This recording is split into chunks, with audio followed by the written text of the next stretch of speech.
terlalu pendek ke terlalu shortcut ke kamu bagi tahulah, kita bincang balik. Okay, so kita belajar what are we going to talk about today is the factors affecting your rate of fraction. Okay, rate of fraction boleh jadi tinggi, boleh jadi rendah. Semua yang saya bagi dalam YouTube adalah rate of fraction tinggi. Okay, semua yang saya bagi adalah ke arah positif, semua adalah untuk increase the rate of fraction. Purpose untuk kita increase the rate of fraction adalah saya ada reactant, saya nak jadi produk.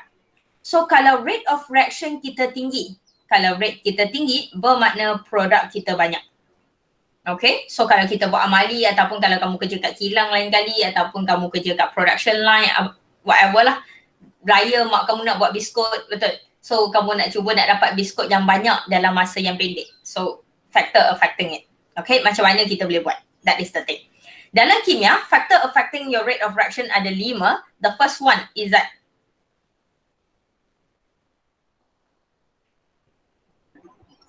concentration. Concentration. Second one. Miss tak present. Miss tak present. Oh, saya tak present. Thank you. Yang lain diam je duduk dengar aku cakap seorang-seorang. Sistem apa? Alright. So the first one, like Izzat say, is a concentration, okay? And the second one, Dini? Pressure. Pressure. Alright. Dan kawan baik untuk pressure adalah volume. So whenever you talk about pressure, we talk about volume. Next, Nuri? Particle size. Particle size. Yusuf? Catalyst. Catalyst. Oops. Mila? Temperature. Temperature. 5 ni yang kamu akan belajar dan kita akan tengok. Okay. Pressure and volume kita tak ambil sebagai 2 . Pressure dan volume kita ambil sebagai 1. So bila pressure berubah, volume mesti berubah. Alright. So kat sini kita ambil sebagai 1. So you have 5 factors that we are going to learn and I'll give you summary of each and every one basically. So the first one that we are going to talk about is concentration. First question, concentration hanya apply pada siapa? Muaz? Fixed volume. Okay, dia kena ada keadaan fixed volume. Betul. Concentration kamu tak boleh, bayangkan apa maksud fixed volume kat sini adalah saya ada satu bikar kecil, saya ada satu bikar besar. Bikar kecil ada 5 biji, 3 biji. Bikar besar ada 6 biji. Okay? So, bila concentration berubah, betul? Concentration kat sini rendah, concentration kat sini tinggi. Tapi container size pun besar. Betul? So, pelanggaran pun akan sama je nanti. Sebab kawasan yang saya boleh bergerak lebih besar. Nampak? So nak tengok faktor concentration, kita hanya boleh tunjuk dalam keadaan fixed volume. Dengan kata lain, the 5 factor just now, kalau kita nak ubah the rate of reaction, kita hanya akan ubah setiap kali satu faktor. Jangan ubah concentration pun hang ubah, pressure pun hang ubah, meletup saja reaction hang. Okay? Bila kita bincang rate of reaction, 5 factor tu, pilih satu dan ubah satu. Dan dah habis bincang yang tu, bincang kedua. Jangan bincang 2 faktor sekali. Okay, tu pantang pertama. So, Muaz say fixed volume. Lagi, what do you know about concentration? Gas. For aqueous and gas only. Alright, gas and aqueous only. Macam biasa, whenever we talk about concentration, every single time when you talk about concentration, we will only talk about gas and aqueous. Maksud teacher kat sini, kalau saya ada satu equation, if I have an equation of solid plus solid, and then I produce a solid. For this equation, for this reaction, can we talk about concentration? No. Because increasing concentration A or decreasing concentration B will change nothing. Because their concentration is constant. Alright? Therefore, kita kena tengok juga faktor dia. Alright? Kita kena tengok faktor dia, kita kena tahu summary dia apa supaya kamu tahu based on my question, can I use this factor? And so on. Tengok betul-betul. Sebelum pilih factor, kena tengok equation. Okay? That is the second tips. So, we will only talk about gas and aqueous over here. Next. Kalau kita nak benda yang positif, semua yang kita bincang hari ini adalah positif. So, if I want my rate of reaction increase, the summary of it, concentration increase or decrease. Pak Wah?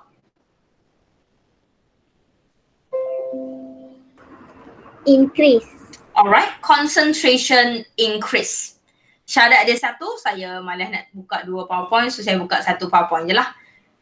Alright, size dia tak sama tapi kita assume size dia sama.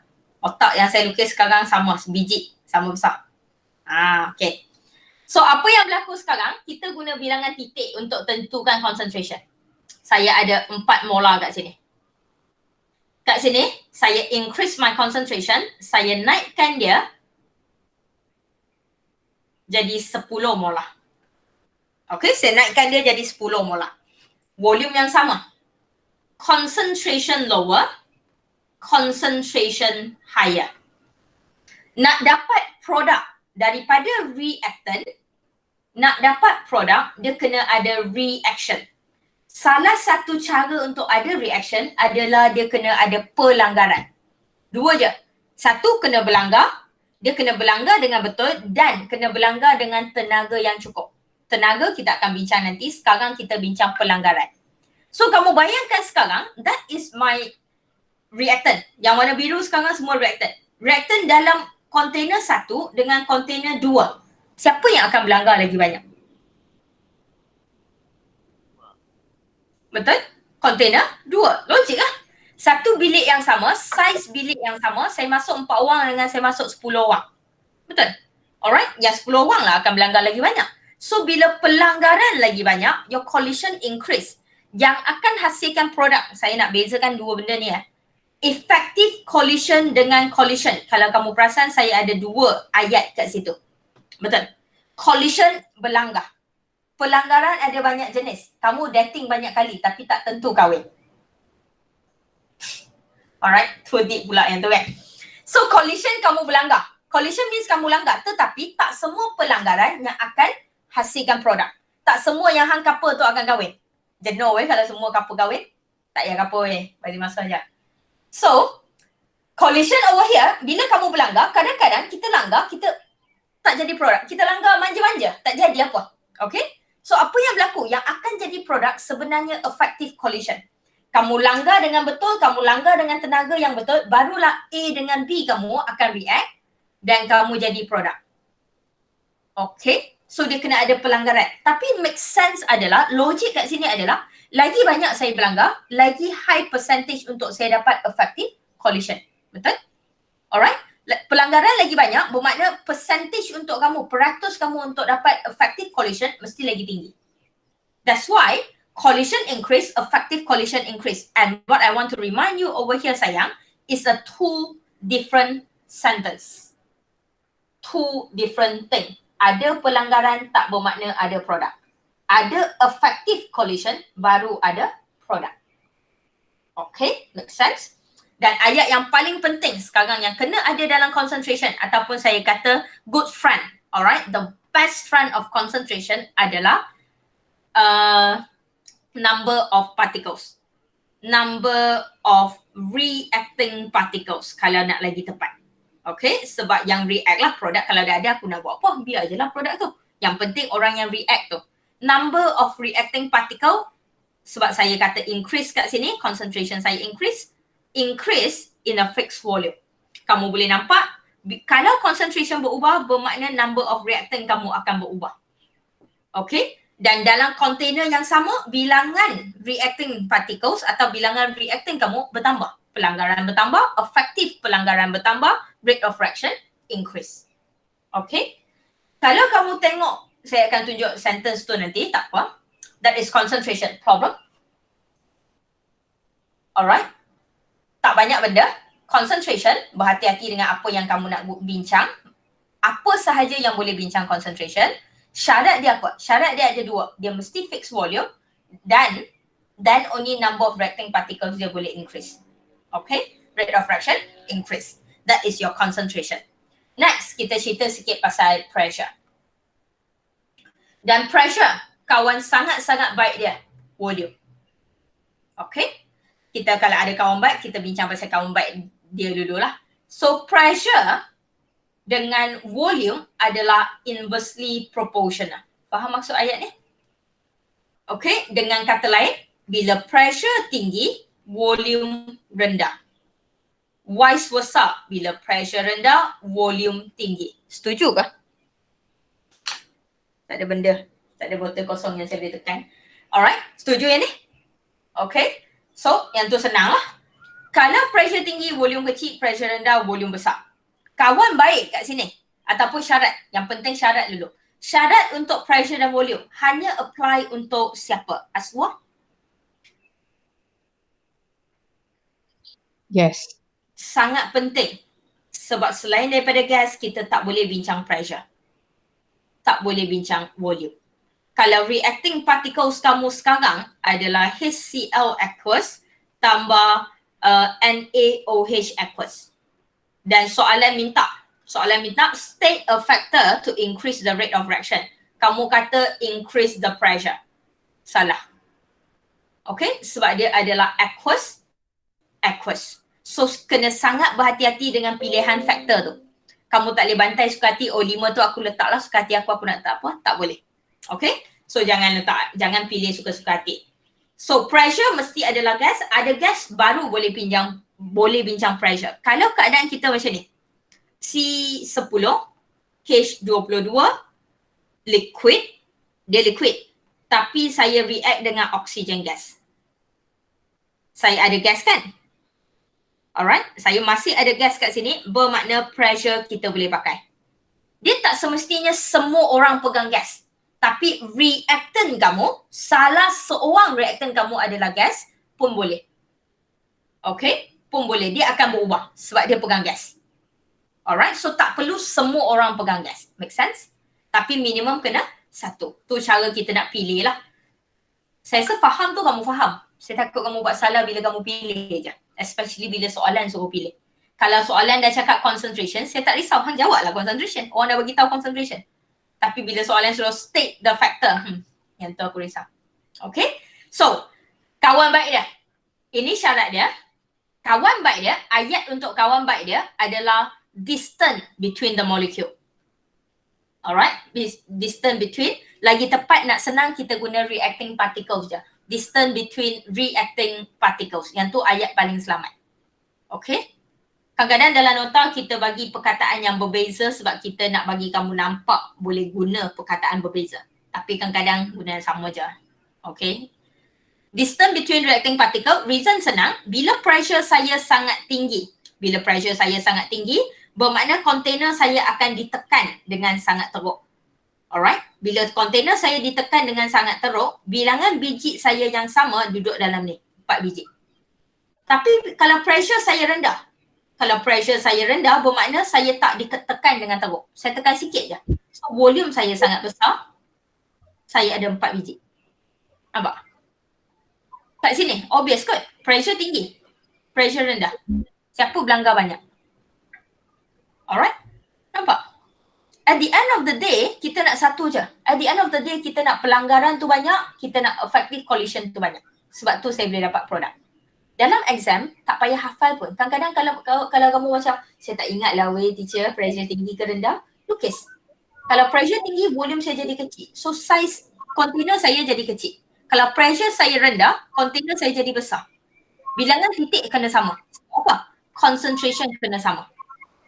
Kita hanya ubah pressure. Nampak? So, terbalik sedikit. Conclusion dia, terbalik sedikit kat situ adalah kalau saya nak rate saya tinggi. Alright? Saya masih positif, saya nak rate saya tinggi. Rate tinggi, pressure kena tinggi atau pressure kena rendah? Zulaikha?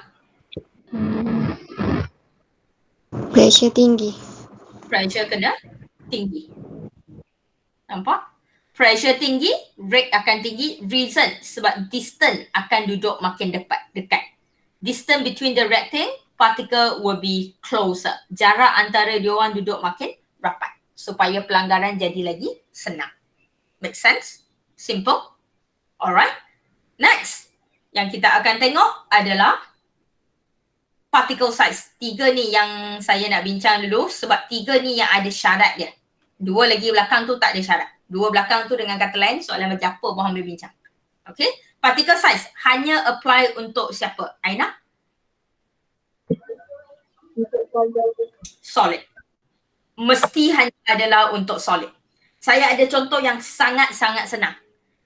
Saya tak tahu kamu boleh nampak ke tak contoh ni. Kamu ada butter.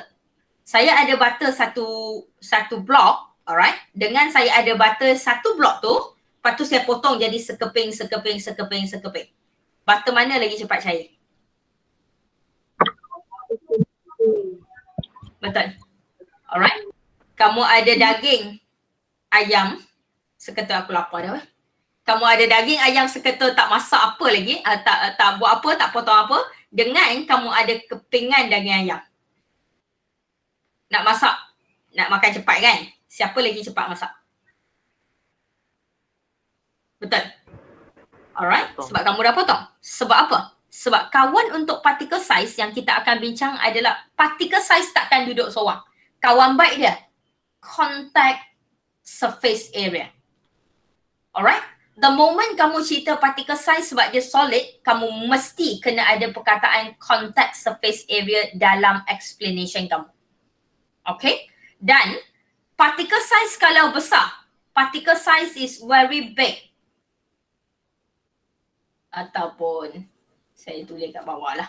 Particle size dengan contact surface area pun sama, adalah inversely proportional. Particle size kat sini sangat besar. So contact surface area dia sangat kecil. Sebab kawasan yang dia boleh bergerak hanya adalah atas, bawah, kiri, kanan. Luar, kawasan luar permukaan tu je. So sebab tu butter kamu satu blok tu susah nak cair. Betul? Kalau mak kamu biasa buat kek ataupun kamu pernah buat kek, pernah buat cookies, kamu buat resepi, butter mesti dia suruh potong. Betul? Sebab apa? Sebab dia nak cepat cair. Sebab bila kamu dah potong, particle size jadi kecil. Tapi contact surface area jadi besar. Sebab setiap kepingan tu ada permukaan.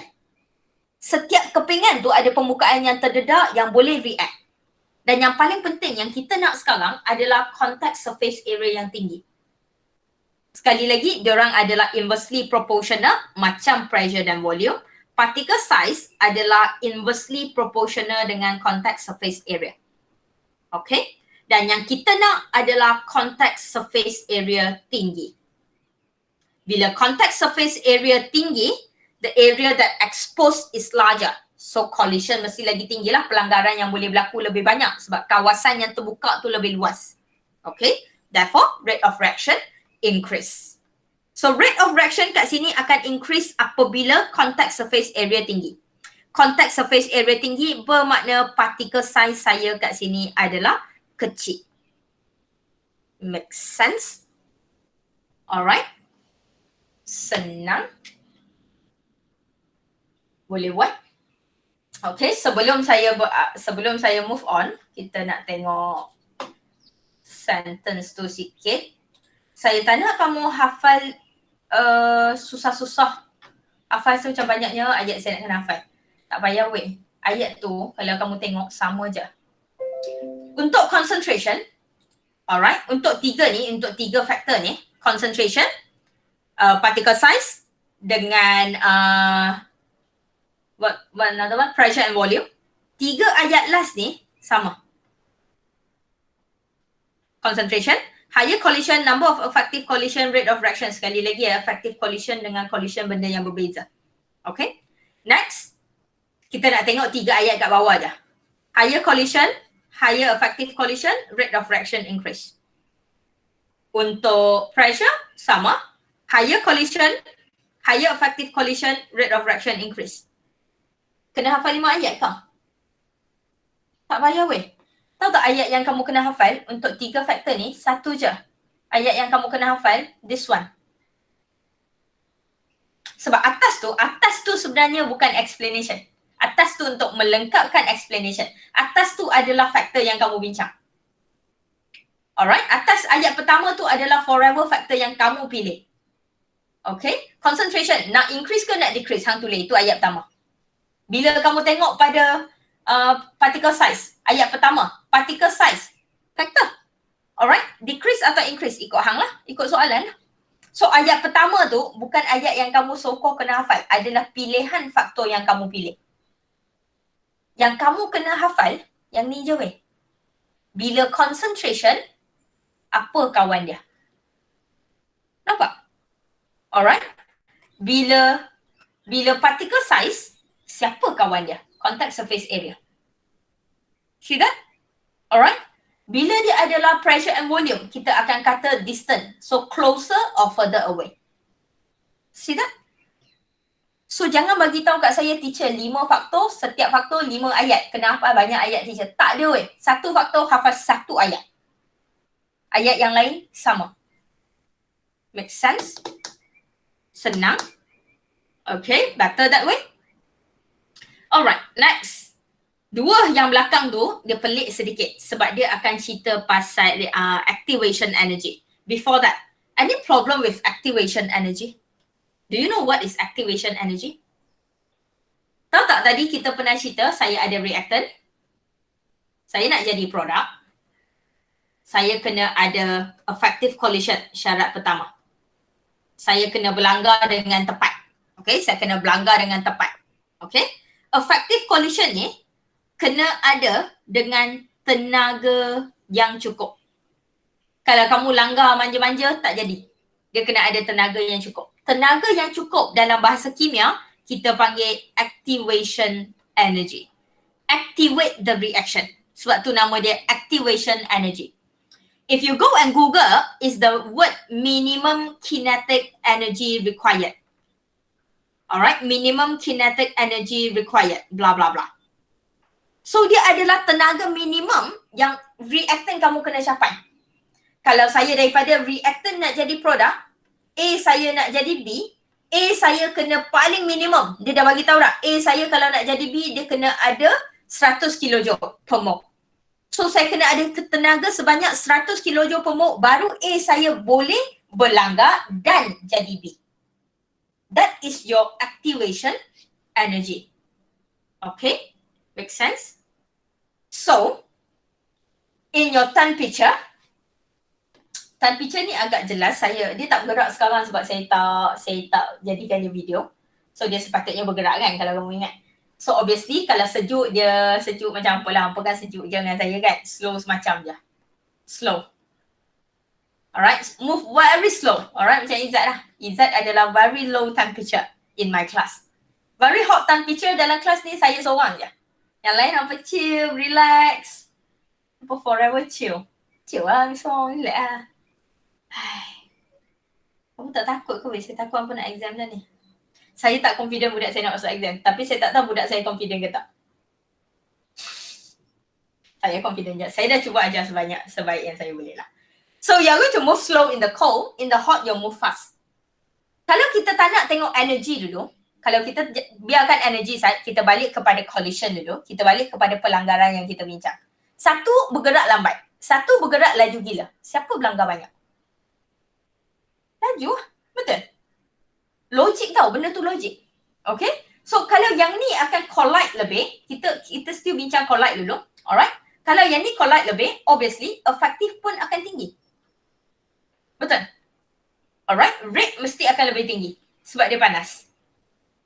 Cuma kat sini kita nak bincang benda yang lebih detail. Benda yang lebih tepat sebab kita nak bermain dengan kinetic energy. Perkataan ni. Perkataan yang kita tak jumpa kat 3 faktor kat depan tadi. Kita nak bincang pasal kinetic energy.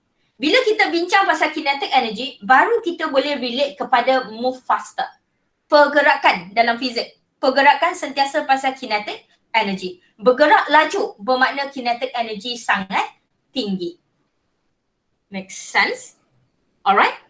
Dan kita akan bergerak kepada this sentence. Alright, kita akan bergerak kepada this sentence. Activation kinetic energy of the reacting particle increase. The average kinetic energy of the reacting particle akan increase. Sebab tu dia bergerak laju. Bergerak laju adalah benda yang kamu nampak. Tapi sebenarnya, bila kamu kata particle move faster, what is actually happening? Because the kinetic energy is increasing. Bila setiap satu biji yang duduk dalam tu, pegang kinetic energy yang tinggi. Kinetic energy dia sangat tinggi. Bermakna dia akan cukup tenaga. Alright, kinetic energy will be equal or higher than your activation energy. Bilangan reacting particles, orang yang duduk dalam ni, setiap satu biji ni, alright, akan pegang tenaga yang tinggi.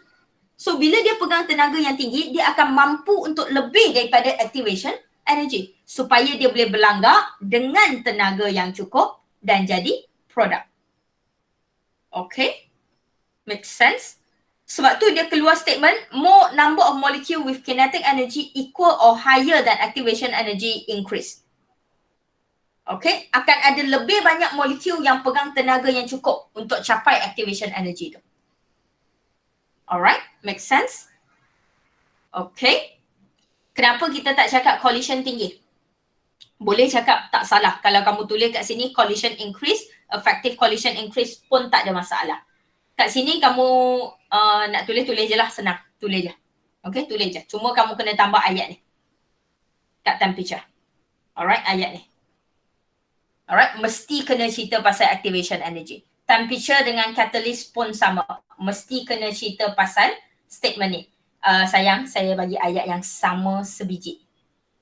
Sebab saya tak nak kamu hafal banyak. So, because they are the same. Beza catalyst, highway. Tahu tak catalyst kerja dia apa? Kerja dia adalah plus. Dia buat highway. Alright? Kerja catalyst, when you add in catalyst, alright?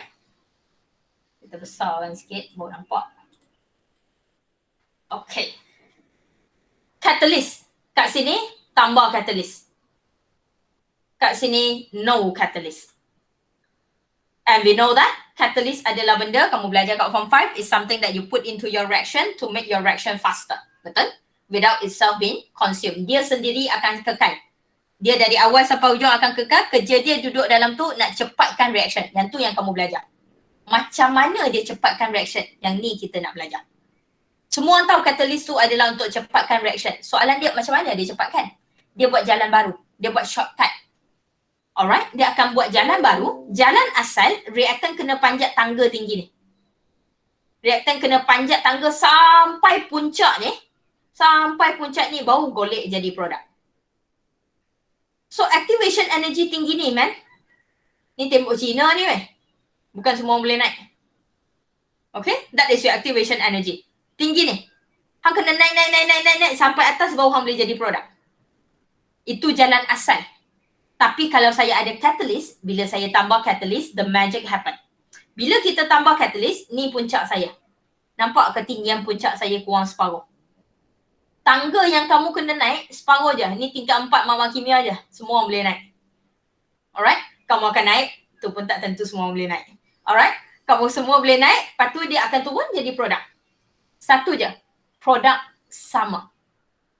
Produk kat sini tak berubah. Produk same. Kita hanya buat jalan baru untuk dapat produk tu. Dan jalan baru ini obviously perlukan tenaga yang lebih rendah. Saya bagi nombor, kamu mungkin nampak sikit. Activation energy kat sini mungkin 100 kilojoule. Activation energy kat sini sayang mungkin 30 kilojoule je. Kalau saya kata 100 dengan 30, saya jadikan tu markah dapat A. 16 orang kelas kamu. 100 markah baru dapat A berbanding 30 markah dapat A. Markah mana yang lagi ramai dapat A? 30, betul? Tapi too bad weh, dalam exam kita tak ada catalyst yang boleh rendahkan markah dapat A. So sorry. Okay? That is the thing. Bila barrier dia tinggi, bila tenaga yang kamu kena capai tu tinggi, obviously tak semua orang akan capai tenaga tu. Betul? So less particles have kinetic energy equal or more than activation energy. Tak ramai akan capai 100 kilojoule weh. Hang tahu berapa lama aku kena panjat tangga tu untuk sampai. Okay? Sama juga kat sini.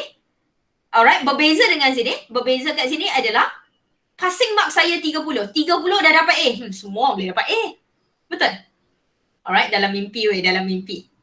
So more particles can have kinetic energy equal or more than activation energy. Sebab rendah sangat, 30. Semua orang boleh capai. Tangga rendah macam tu, muas lompat sekali je dah sampai. Okay? So kamu akan dapat produk. So basically semua orang boleh jadi produk kalau kamu tambah catalyst. Make sense? Saya bagi table, saya bagi what do we call that? Graph. Boleh guna graph kalau kamu rasa ayat kamu tak berapa nak jelas. Tapi ayat yang paling senang, yang boleh explain semua ni adalah ayat yang ini. Alternative pathway. Alright, jalan baru, alternative pathway with a lower activation energy. Itu ayat yang paling senang. Okay, itu ayat yang paling senang. Question? Miss, Ya. yang A tu kena tulis penuh ke EA dah cukup? Bila dalam explanation kamu, good question. Yusof tanya, EA boleh tulis EA atau kena tulis penuh?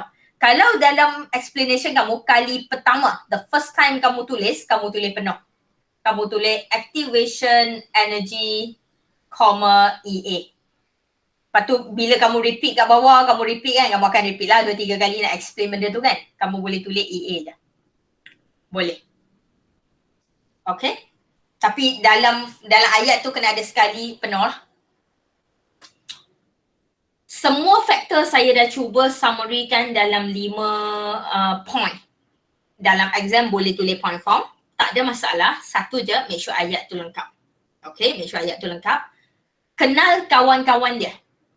Biasanya kawan dia ataupun point dia yang berbeza adalah ayat kedua. Sama macam catalyst dengan temperature, ayat kedua je yang berbeza. Ayat ketiga, ayat keempat, ayat kelima sama. Alright? So saya tanya kamu bagi alasan kat saya, teacher banyak benda kena hafal. Tak ada.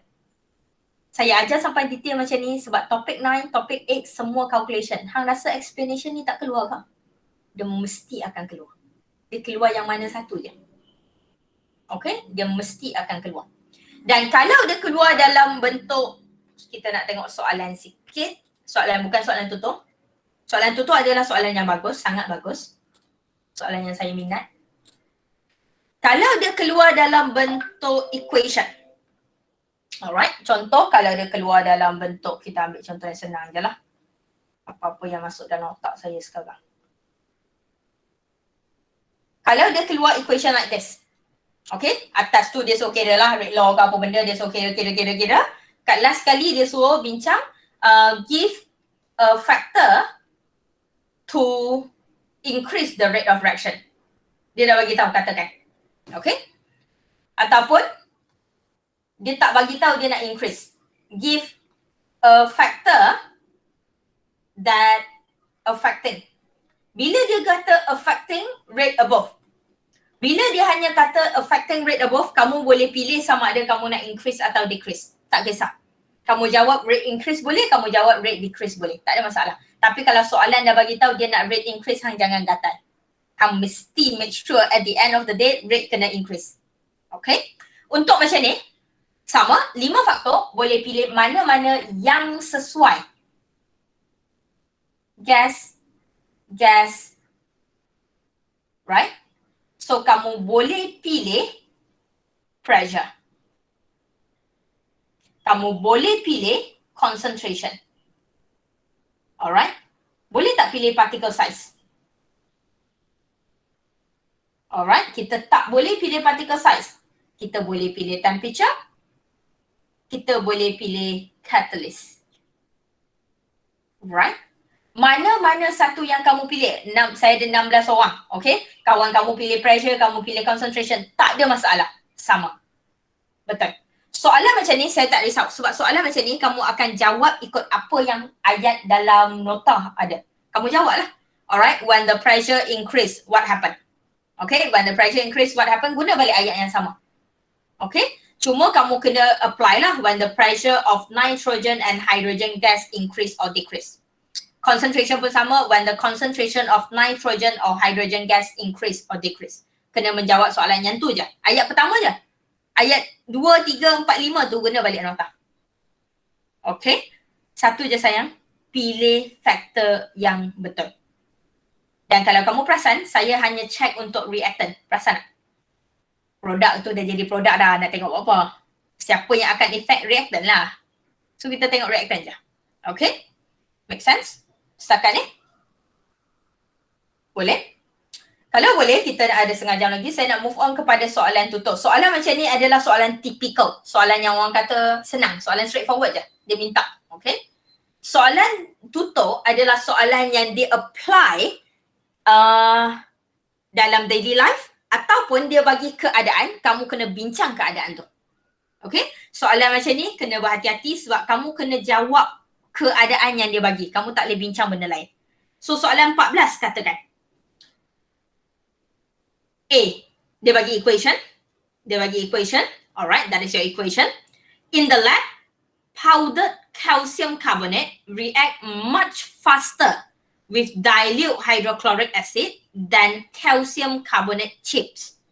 So saya ada powder CaCO3 fast. Saya ada chip CaCO3 slow. Sekarang keadaan dia adalah CaCO3 yang berubah. Bermakna kita akan fokus pada CaCO3. Tengok CaCO3 tu apa? Solid. Satu sebuk. Powder tu sebuk lah sayang weh. Chip tu macam garam kasar tau. Dia sebiji-sebiji. Chip tu dia sebiji-sebiji. Satu sebuk, satu sebiji-sebiji. Soalan dah bagi tahu sebuk react faster. Kerja kamu kena explain kenapa sebuk tu react faster. Rasa-rasa faktor apa yang kita bincang? Particle size. Thank you. Kita akan bincang particle size. Yang berbeza kat sini, kita tak boleh guna ayat sebiji dalam nota. Itu beza dia. Sebab kamu kena jawab soalan ni. So, how do you write? First and foremost, kita nak bincang particle size betul. Compare particle size powder dengan chip dulu. So, siapa nak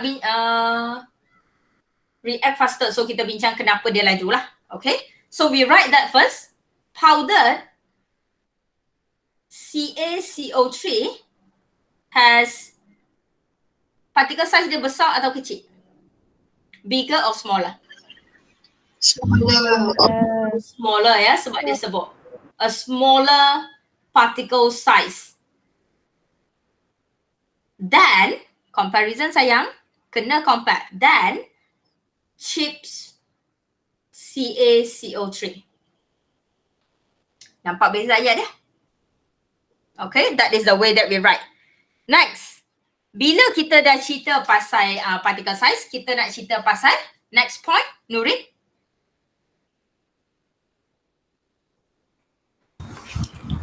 Contact surface area. Contact surface area siapa lebih besar? Powder CaCO3. Ya, bukan CaCO3 je, powdered atau chip. Yang tu perkataan keyword dia, bukan CaCO3 sebenarnya. Okay? So, sambung kepada contact surface area. Therefore, alright, contact surface area of powdered CaCO3 is larger than chips CaCO3. Nampak?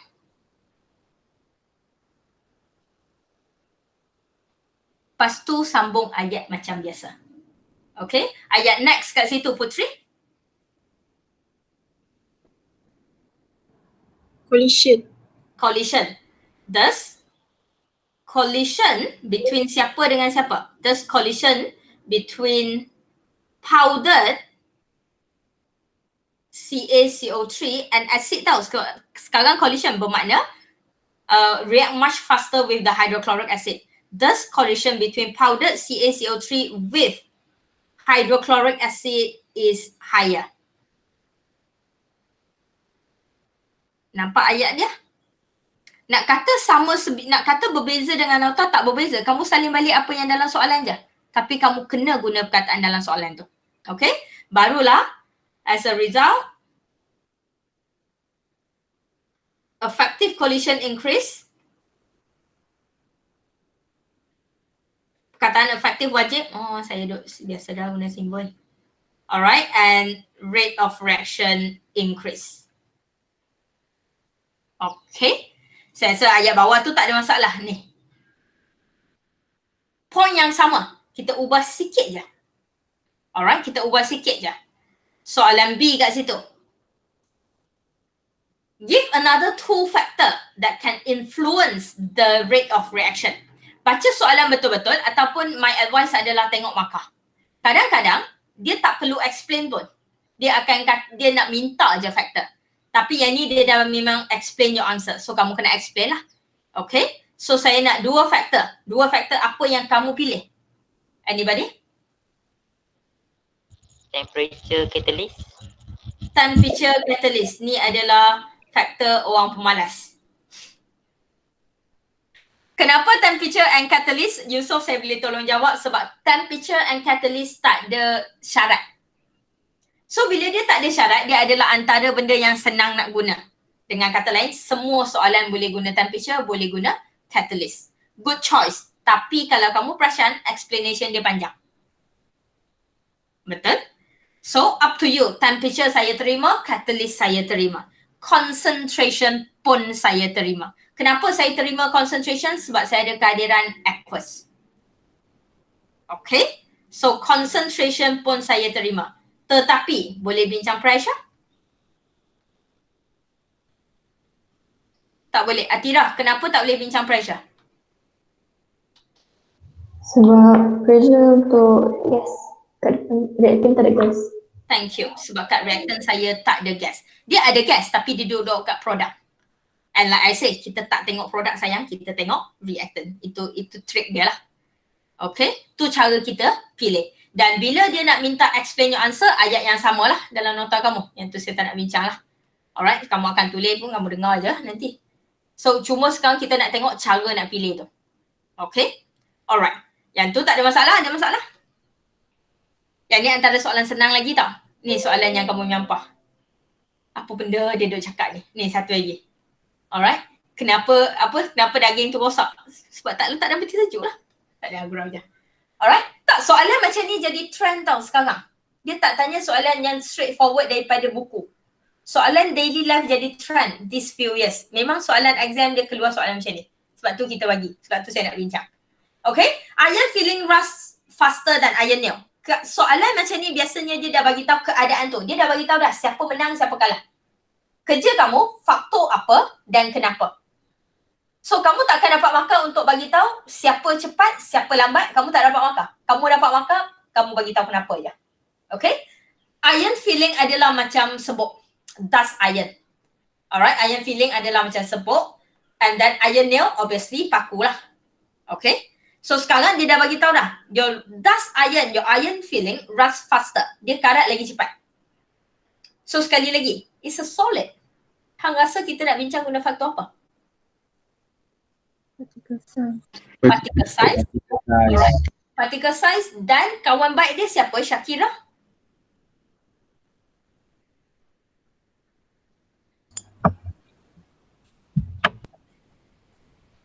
Contact surface area. Thank you. Alright.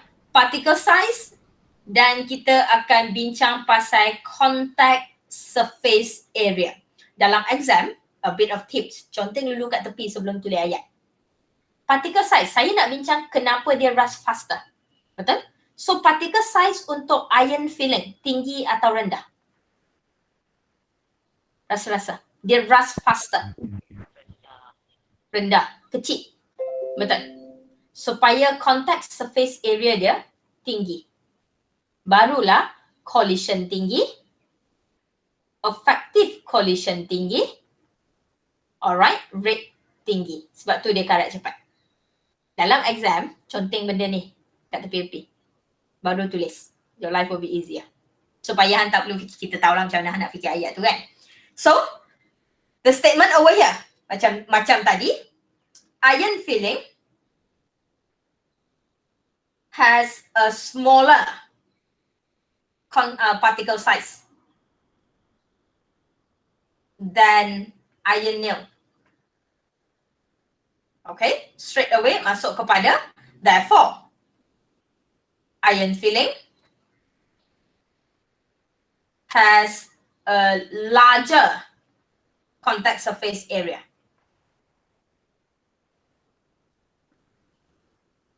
Than iron nail to rust. Alright, untuk karat kawasan saya lagi luas. So saya akan karat lagi cepat lah. Okay. Nak lagi tepat. Sebab alang-alang saya ajar, so saya nak ajar siap-siap dengan jawapan yang lebih tepat lah. Sayang, karat berlaku antara besi dengan apa? Perlukan kehadiran apa? Water dengan oksigen. Oksigen. Oksigen dengan water. Betul? So kamu cakap lah. More surface in iron peeling is exposed, terdedah, is exposed to air and water. Therefore, it rusts faster. Dan explanation kamu berhenti kat sini. Kamu tak perlu collision, kamu tak perlu effective collision. Reason dia, bila karat saya tak nampak pun. See that? Sebab dia tak bagi equation. Dia tak bagi tahu CaCO3 react dengan hydrochloric acid. So collision dengan hydrochloric acid tak payah. Dia hanya nak tahu kenapa dia karat cepat. So kalau besi kamu luas permukaan dia lagi besar, dia akan lagi cepat karat. Okay, itu je yang kamu kena bagi tahu. Nampak beza ayat dia? Okay. Next, yang ada satu lagi. Ni cerita macam daging saya tu. Daging ayam saya yang saya tak masak lagi. Duduk kat dapur lagi. Tak boleh saya order Grab je. Saya tak masak time saya kerja. Apa? Okay. Last before we finish today. Kat sini. A bit of bio over here. The meat begin to feel slimy and smell spoiled. Explain using your knowledge of chemical kinetic why the meat spoil less rapidly when left unsliced. Left unsliced means saya ada keadaan daging satu ketul dengan daging iris. Okay, daging slice yang dah potong. So sekarang dia dah bagi tahu statement ni dah.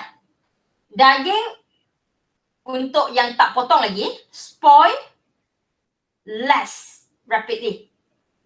Less rapidly tu lambat lah. Betul? Kenapa dia spoil lambat? Kenapa dia akan rosak lambat? Sebab permukaan dia sekali lagi. Alright, sebab kawasan permukaan. Dengan kata lain, sekali lagi kita akan bincang pasal particle size, contact surface, area. Same thing. Alright, because unsliced meat is having a smaller contact surface area due to the large particle size. Kita ubah ayat tu sikit sebab kita cerita pasal unsliced meat, daging yang tak dipotong tu. Tapi keyword yang kita guna masih sama sebab dia masih kata based on your knowledge of chemical kinetic. Bermakna kamu still akan bincang based on the 5 factor. Okay? Kita still akan bincang based on the 5 factor. Alright? Ni kalau guna daging weh, kalau dia guna gula samalah. Mana tahu dalam exam dia keluar butter ke. Samalah. Alright, butter saya dah bincang tadi, so tahu lah. Okay? So, because unsliced meat is having a smaller contact surface area due to a large particle size. Therefore, bila dia ada smaller contact surface area, less area is exposed. Dia dah bagi dah. Less area is exposed to air.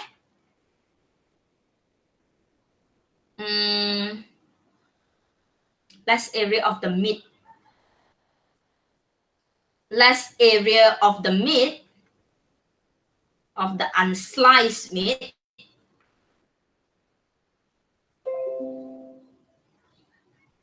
is exposed to the air.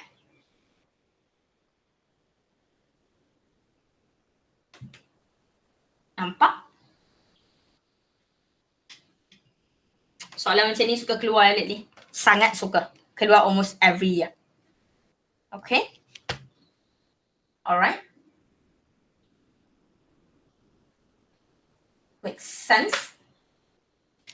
Konsep yang sama kalau saya ubah, saya tak nak kata dia rosak-rosak macam jahat gila lah kan. Kalau kita kata why the sliced meat is cooked faster than the unsliced meat. Sama lah. Kamu ada satu ketul daging yang tak potong, masak mesti lagi lama berbanding daging yang kamu dah iris.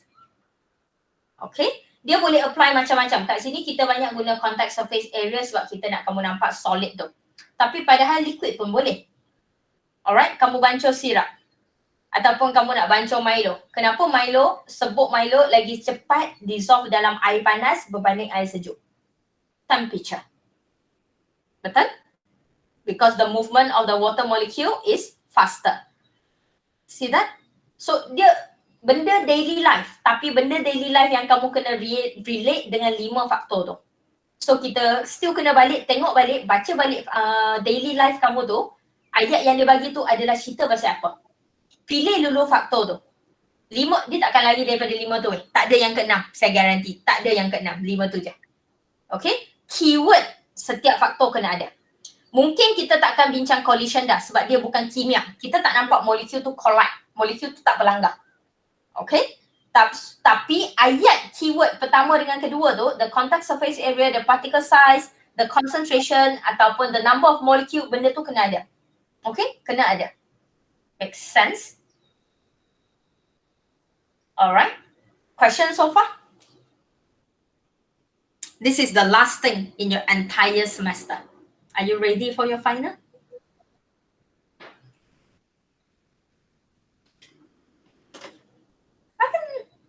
I've done my job, guys, finally. From the first week saya kata, malah yang nak jumpa apa. Macam tu lah. Okay, tak ada gurau je. Saya sayang je semua. Kamu je. We are going to have your topical test today, and I really hope that you have started your revision lah. Okay, minggu depan tu sebenarnya dah study week tau. Sepatutnya study week kamu dah bermula sekarang, bukan minggu depan. Get what I mean? Okay? Study week bukan untuk mula study. Study week tu adalah untuk kukuhkan apa yang kamu dah study. So, adakah anda dah study untuk supaya ada benda untuk dikukuhkan? I feel like my VM is really good sometimes. Alright, I really mean it, guys. Please start. Don't start when you come back to the college. We don't have time. And like I said yesterday, if can, we will try to have a pre-UPS. Pre-PSPM. Alright. Topical test pun kita dah buat online sekarang. Saya pun tanda online and mungkin kamu dah lama tak duduk dalam bilik yang ramai-ramai supaya kamu boleh menjawab macam exam. Betul? Tahu ke lagi nak pegang pen? Okay. So, yeah. Exam. So, jangan duk mengharap exam tak ada. Sekarang tak ada orang dah, mesti saya tanya exam ada ke tak. Sebelum ni duk kalut. Kalau exam tak ada, nak buat apa? Keluar matrik. Study juga kan. So, sila bersedia. Okay. Along the way, saya akan pulangkan topical test kamu dan saya yakin kamu kena buat pembetulan dan along the way pun saya akan ada kerja kod saya nak bagi. Saya takkan tinggal macam tu je lah. Walaupun ni kelas terakhir. Okay. Technically kelas terakhir. Tapi selagi saya masih bernafas, lagi itulah yang akan dikacau oleh saya dengan duka citanya. Okay, so kalau tak ada apa, that's it. And I won't see you, but we will be doing your topical test this evening. Okay, alright. Thank you. Have a good day. Thank you, Miss. Thank you, Miss.